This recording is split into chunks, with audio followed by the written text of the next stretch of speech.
This is the ETH 1 month overview reading for the month of April 2023. It's currently March 11, 2023, 12:44 a.m. Eastern Time. Ethereum at the time of this reading is $1,472.11. That's USD.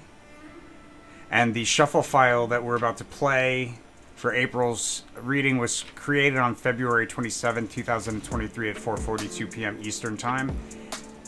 That's this file right here.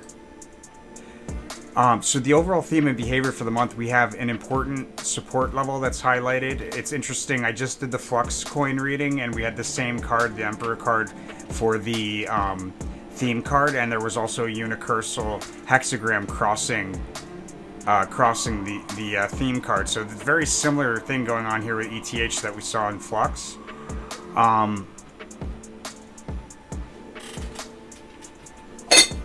It's crossed with notable fake out, shakeout, or some sort of intentional misdirection of chart pattern behavior. And it looks like that fake out, shakeout really takes place in the first few days of the month. Maybe another one on the 12th, but there's really something going on the 1st and the 3rd, or like between the 1st and the 3rd. Something to be careful of. It looks like the most likely location of the lowest low is going to be around the 7th. Remember, we got to give this like give or take a day or so, but usually it's on point. And it looks like the 7th is a lowest low.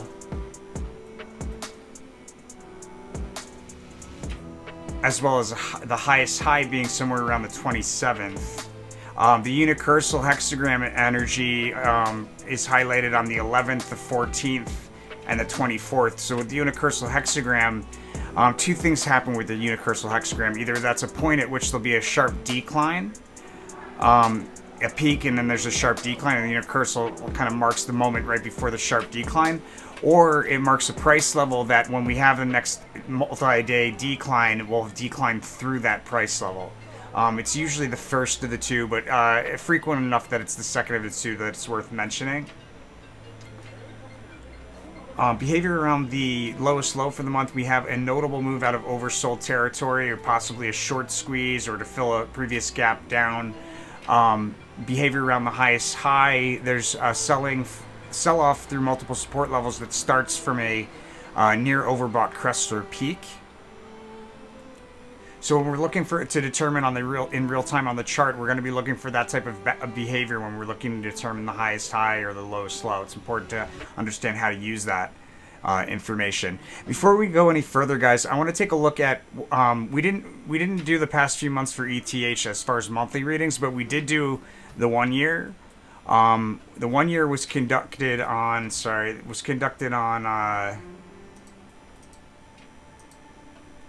October 26, 2022 at 10:47 p.m. So we're going to check out the accuracy of the first quarter, basically. We're in March now, so it's almost the first quarter. But we had a lowest low in January. Definitely looks like so far this year, the lowest low was in early January. It happened in the midst of a decline that offered an opportunity to open up a long position. That's definitely true. Behavior around the highest high for the month, which is right here for January, is a decline to and through a support level, and then a U-shaped reversal below that support level to come back and reuse it as support. So that's looking pretty solid for like the end of the month. And we start off in sideways rotation early on in the month as well, so that's pretty solid. With like a crest here at the end of January, we see something here kind of like on the cusp, and then there's another prominent trough in early March. And you can see we've got this prominent trough in early March. What took place in February? An important support level that's highlighted in early February. A good cash out opportunity on a trade, which looks like would have been opened at the long position early in January. So good cash out opportunity. And it really does make sense because we just kind of go back and forth from there. So the early February, like right here, is a good place to get out of that trade. before this drop, right?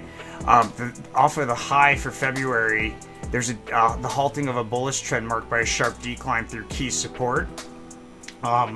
In late February, we're also coming up against resistance that we bumped up against many times before. That's the cruelty card, so a lot of stuff going on there.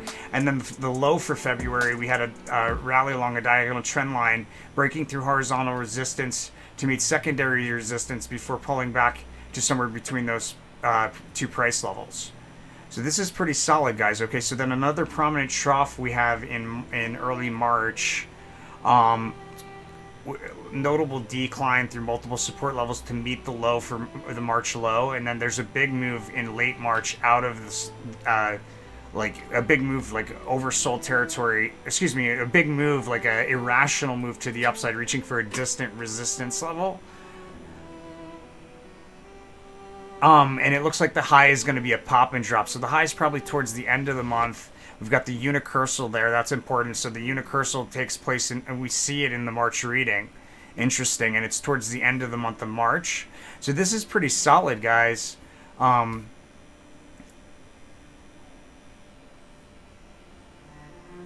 the unicursal, like on a 1 year, you got to give it about 2 weeks flexibility. So really the April unicursal could really be what this unicursal is all about here in March, April, and that would put us on pace for where we are as far as the sequence of events. So back to April, guys. I'm pretty happy with that reading thus far. On the first, we have a decline through a decline. It'll be a decline like on a like crypto-wide kind of basis. Most cryptos will probably be declining on the first.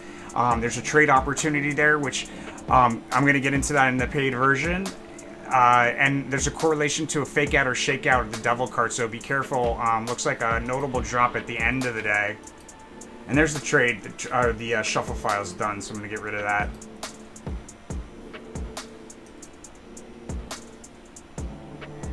Yeah, so there's like a decline into a trough at the end of the day. And then there's a rally on the second to a key resistance level on a multi-day chart, and then we decline with consecutively lower spikes up on the way down into a rotation along a key support level on the third. That rotation along key support level, within it, there's a sharp drop or sharp dip that'll stand out in that period of sideways rotation. That's probably where the fake out is, because there's another correlation here on the third to the devil card. So a fake out or a shake out is some sort of false triggering of an indicator with technical analysis. On the fourth, there's a key resistance level that's highlighted. We also have a prominent trough that'll stand out on a 1 month chart. Not the lowest low, but a trough. So probably here, like on the cusp of the third, fourth, we're at a trough, and we bump up on the fourth to resistance, followed by a decline through multiple support levels on the fifth, and another trade opportunity, which I'll get into in more detail in the paid version. On the sixth, we have erratic behavior back and forth through the same price level. In the midst of it, there's a crest that we revisit that was an opportunity recently in the past, not necessarily an opportunity on the 6th. On the 7th, there's another trade opportunity. This is most likely where we have a lowest low for the month here on the 7th. In the midst of some sideways fluctuating decline into the low. And then this sideways fluctuating decline, the Empress card usually indicates like this sideways fluctuating decline is going to be followed by a rally.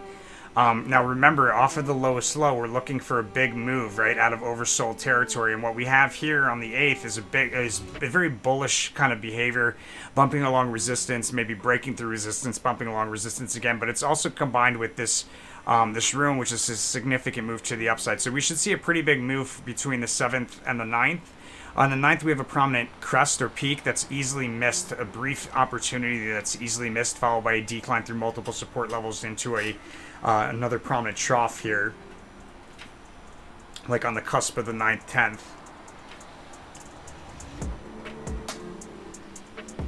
10th. Big move out of that trough on the 10th to the upside. Key support level highlighted on the 11th. This is where we come up, we visit like a support level that can be at least temporarily it's seen as like solid support level, something that can be relied on. It's interesting though because it is crossed with the unicursal, so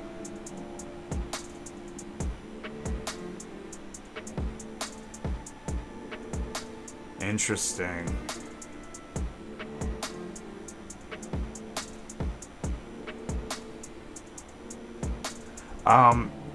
There's probably a sharp drop in there on the 11th. There's a lot of price movement when you see the Ace of Discs and a key support level that'll be highlighted on a multi-day chart. Key trade opportunity there. A prominent crest or peak early in the day on the 12th. A fake out or a shakeout. That's the third and last of the correlations to the devil card there on the 12th. So notable fake out, shakeout. There'll be a resistance level highlighted early in the day. A key technical resistance level, and a lot of price movement either into it or out of it or both. My sense is that it's probably to the upside, the majority of the behavior there on the 12th. On the 13th, we have a holding pattern with a pop and drop in it. Important price point towards the end of the day.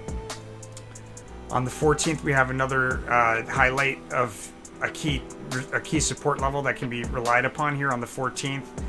In the midst of three crisscrosses back and forth through the same price level, which confirms a bullish trend, at least temporarily. We do have the unicursal there again, which I'm going to talk about the unicursal towards the end of the video again, after I get more of a grasp of what's going on here with it. On the 15th, we do come up against a resistance level that we've bumped up against multiple times before. It's an important and strong resistance level on a multi-day chart. Kind of highlight it there on the 15th with a significant trade opportunity at the end of the day around a crest or peak.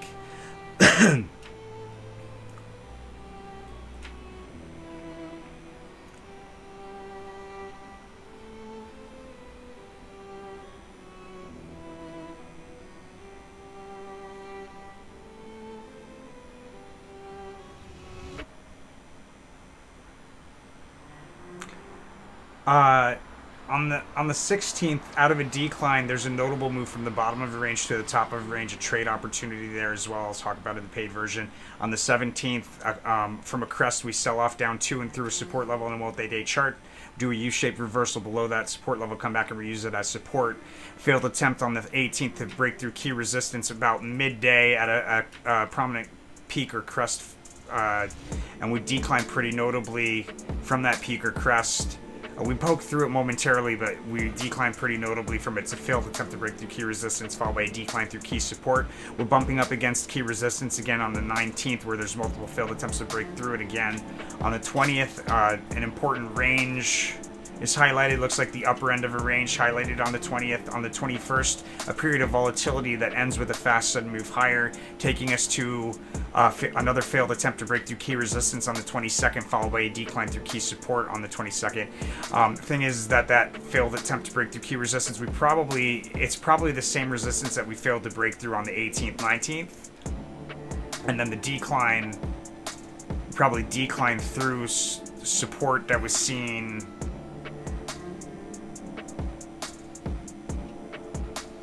probably on the 20th. On the 9th, on the 23rd, there's a notable decline through multiple support levels, followed by a rally out of a trough, a prominent trough there towards the end of the day, like the early afternoon prominent trough. There's a rally out of that, but the rally ends on the 24th. There's a highlighted prominent support level again that can be relied upon there on the 24th, something to be notated. It might be like the same support level that we're seeing multiple times on like the 11th, the 14th. We see it again on the 24th. Maybe not. I feel like it's probably higher. But we do have a period of volatility off of that. That rally ends on the 24th, unicursal hexagram energy. And then there's a volatility into the 25th with a sharp dip that'll stand out in that period of volatility. Trade opportunity towards the end of the day on the 25th. And it looks like a lot of movement is covered, a lot of ground is covered to the upside. We might see another low here. It's possible, but highest probability is here on the 7th. Might see another low here. Hard to say. But there's a crest on the 26th. sideways rotation and a fast sudden move higher at the end of that period of sideways rotation, a trade opportunity that we'll talk about in the paid version. And then an overbought crest or peak on the 27th that we sell off from pretty notably. A lot of price change there on the 27th, but that's most likely where the highest high is, there on the 26th, 27th. On the 28th, there's a big move from a trough late morning trough. There's a big move to the upside, reaching for a distant resistance level. And then on the 29th, likely a rally from a lower price level.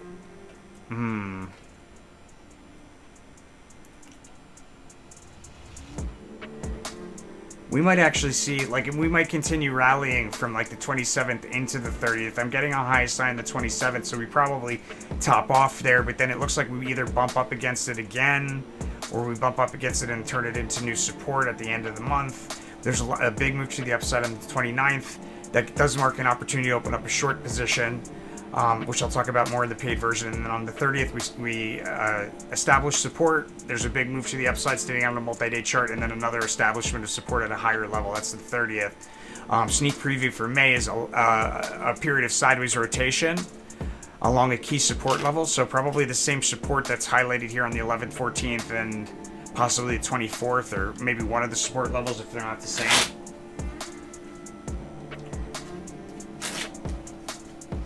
That sideways rotation